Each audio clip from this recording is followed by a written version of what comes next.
大家好，这里是听广播学英语频道。人脸识别技术已经在战争中使用了吗？以色列在加沙使用人脸识别技术监控和跟踪巴勒斯坦人，使用人工智能和私营公司，这在全球范围内引发了伦理和隐私问题。那么，我们就来听听人工智能是怎样影响地域政治吧。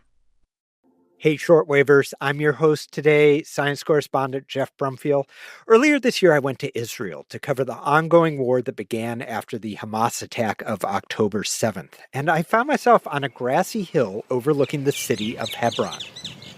Hebron is in the occupied West Bank. It's home to hundreds of thousands of Palestinians, but also living there are some militant Israeli settlers. It's a tense place full of soldiers and checkpoints and high-powered security cameras. Even here, you can see there's cameras. There's cameras sticking out from the rooftops, sort of peeping out of the corners of houses. And yeah, it does feel like you're surveilled pretty much everywhere you go here. These cameras are doing more than just watching people. They're identifying them, thanks to facial recognition. Issa Umro is a Palestinian activist and longtime resident of Hebron. He says the cameras know him. They have our own data. It's connected to the camera with facial recognition. This is what they say, facial recognition. I think it's more than that. It's body, it's eyes, it's your shapes. So it's more than that, okay? And the cameras tell Israeli soldiers patrolling the city everything about him. Before he even shows them his ID, they've got his life story. I am a human rights defender. I was in jail many times. They tell me about that I'm divorced. How many times I passed the checkpoint. They know that. Where I've been, in certain hours. The soldiers tell me all of that. For a few years now, Hebron has been a laboratory for Israeli security forces and private companies to test out their latest facial recognition software. But then came the Hamas attack and the Israeli invasion of Gaza. Hundreds of thousands of Palestinians began fleeing on foot from the north of Gaza to the south. Under the watch of Israeli soldiers, desperate Gazan civilians, whole families fleeing their homes. And as they fled, many reported passing through checkpoints with cameras. Some of them contacted New York Times tech reporter Shira Frankel. I had previously been a Middle East reporter for 10 years, and so they knew me from my time there. And they knew that I now covered technology. And so they essentially just reached out and said, we think something's going on here. We think this might be a camera system. Maybe it's like the facial recognition program Israel uses in the West Bank.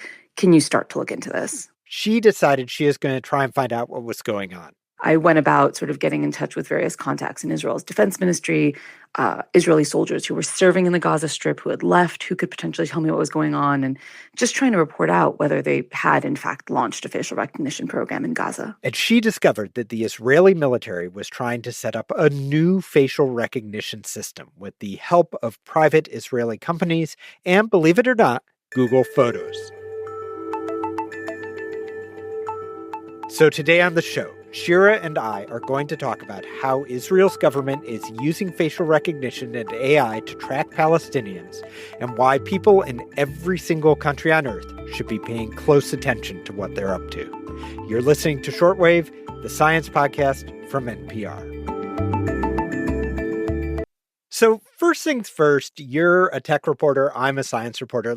We should probably talk briefly about how modern facial recognition works because it's quite closely related to the sort of AI revolution we're living in right now, right? Yes, very much. It's part of this new wave of technology that's coming out and AI-backed, which is really changing the capabilities of what we knew technology was able to do until now. Right. And these facial recognition programs are neural networks, right? They are similar to sort of ChatGPT or cousins of those models. Exactly. The way I like to think of it, because I'm actually not a very technical person, they're creating maps of your face. These programs are taking your image and they're mapping every element of your face and then storing that as sort of data, as ones and zeros.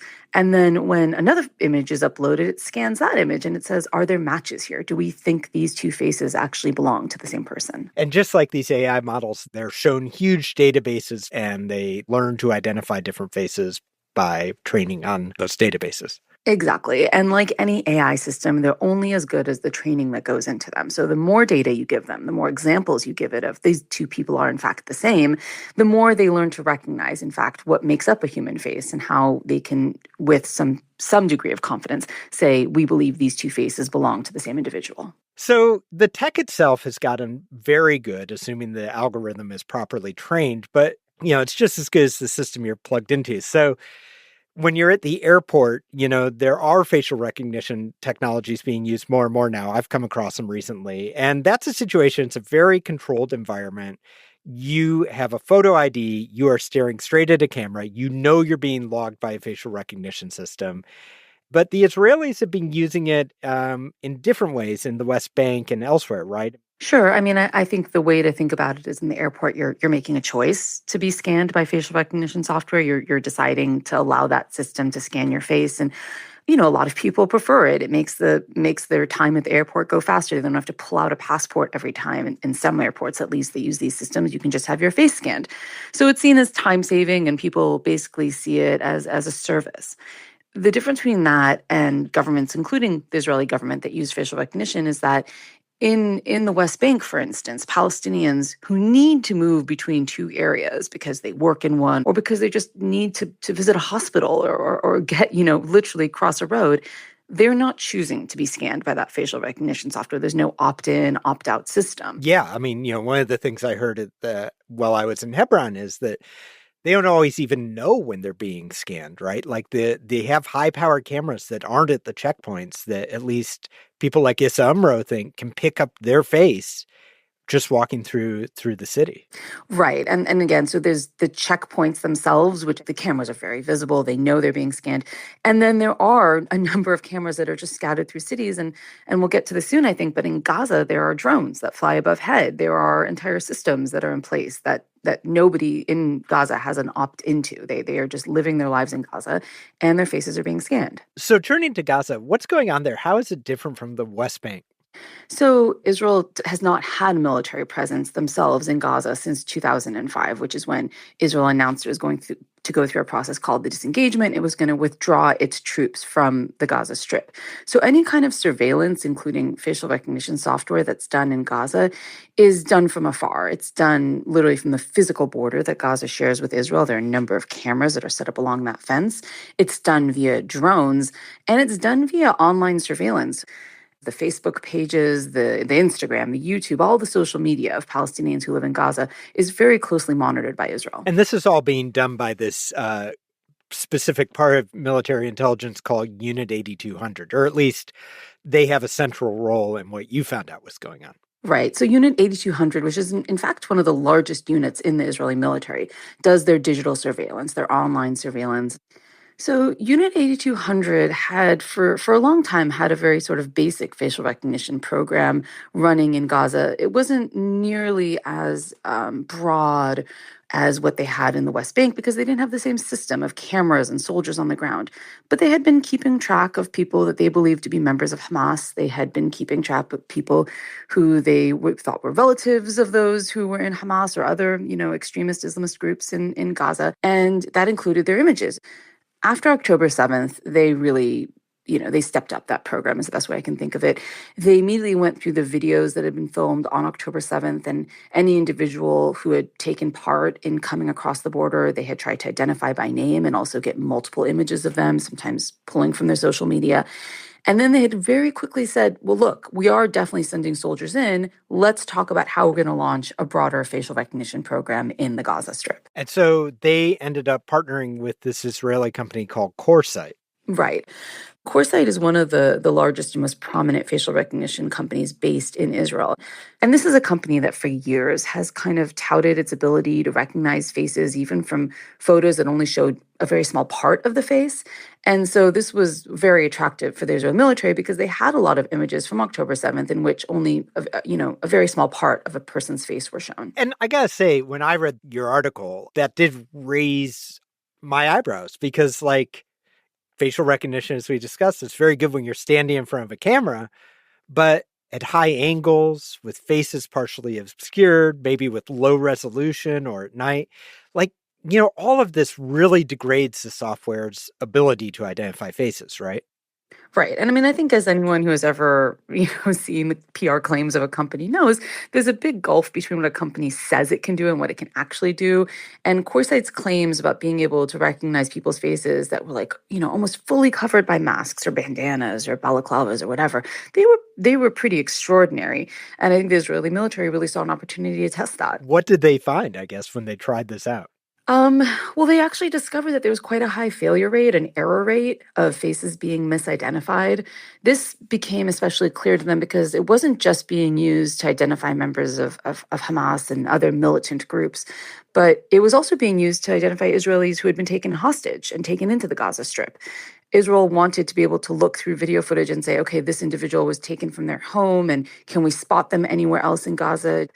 One thing that became interesting to me as I did this reporting, and I spoke to quite a few members of Unit 8200, is that they weren't as bothered when they misidentified Palestinians, because they kind of had this attitude of like, oh, well, we'll take the wrong person in for questioning, and that's okay, because in questioning, we'll figure out they're the wrong person. One of the other things I found really wild about your story is like, because in part it seemed like CoreSight's system wasn't working that well, I guess Unit 8200 was also like using Google Photos. Can you talk a little about that?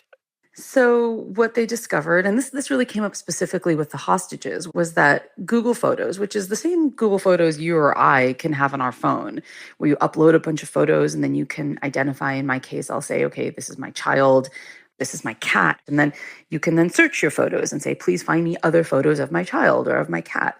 Google Photos is really, really good at this because they're really developing the same kind of AI technology to match faces, to map faces that other companies are. And the Israeli army discovered that Google's technology on this was actually so good that it was better than this custom-built software for CoreSight that CoreSight had made for them. And so they started increasingly using Google Photos to identify specifically hostages that had been taken on that day. And they found that even with only a very small part of the face visible in a photo or in a video, Google's technology was excellent at identifying those faces. So they were just basically building photo albums, like with a Google account. Exactly. They were just uploading photos into a photo album and then asking Google to find the faces that were the same. I will note here that this is the free off-the-shelf technology that anybody can use. And so Google didn't know that its technology was being used in this way until I got in touch with them and said, I'm hearing from multiple people in Unit 8200, multiple intelligence officers, that they're using your technology. And I think they were pretty surprised that they were being used by the Israeli army. My phone unlocks with Face ID, Google Photo ID, airports. I mean, it's everywhere now, right, Shira? Like, I just wonder kind of how you're thinking about facial recognition, both being in Silicon Valley and seeing it everywhere, and then going to Israel and seeing these really extreme cases of how it's being used in a place like Gaza. Much like AI or social media, which is something else I cover a lot of, I sort of just accept that technology is here. There's no putting the genie back in the bottle. No government that runs facial recognition programs is going to step back that facial recognition program. And I think what we need to think about as individuals is how much of our consent is going into this and how much surveillance are we willing to accept in our everyday lives. So often, we en masse kind of accept this technology into our lives because it makes our lives so much easier. It really helps us connect to other people, or it helps us go through airport lines faster, or whatever it is. And then it's only years later that we kind of sit up and go, oh man, I gave up so much of my privacy. I had no idea I was consenting to all that. And so really much like any other new type of technology, I just think it's a really important moment for people to say okay, well, what kind of consent is being given and how much do I know about what types of privacy I'm giving up when I opt into this? Well, Shira, thank you so much for joining us today. This has been a great conversation. Thank you so much for having me.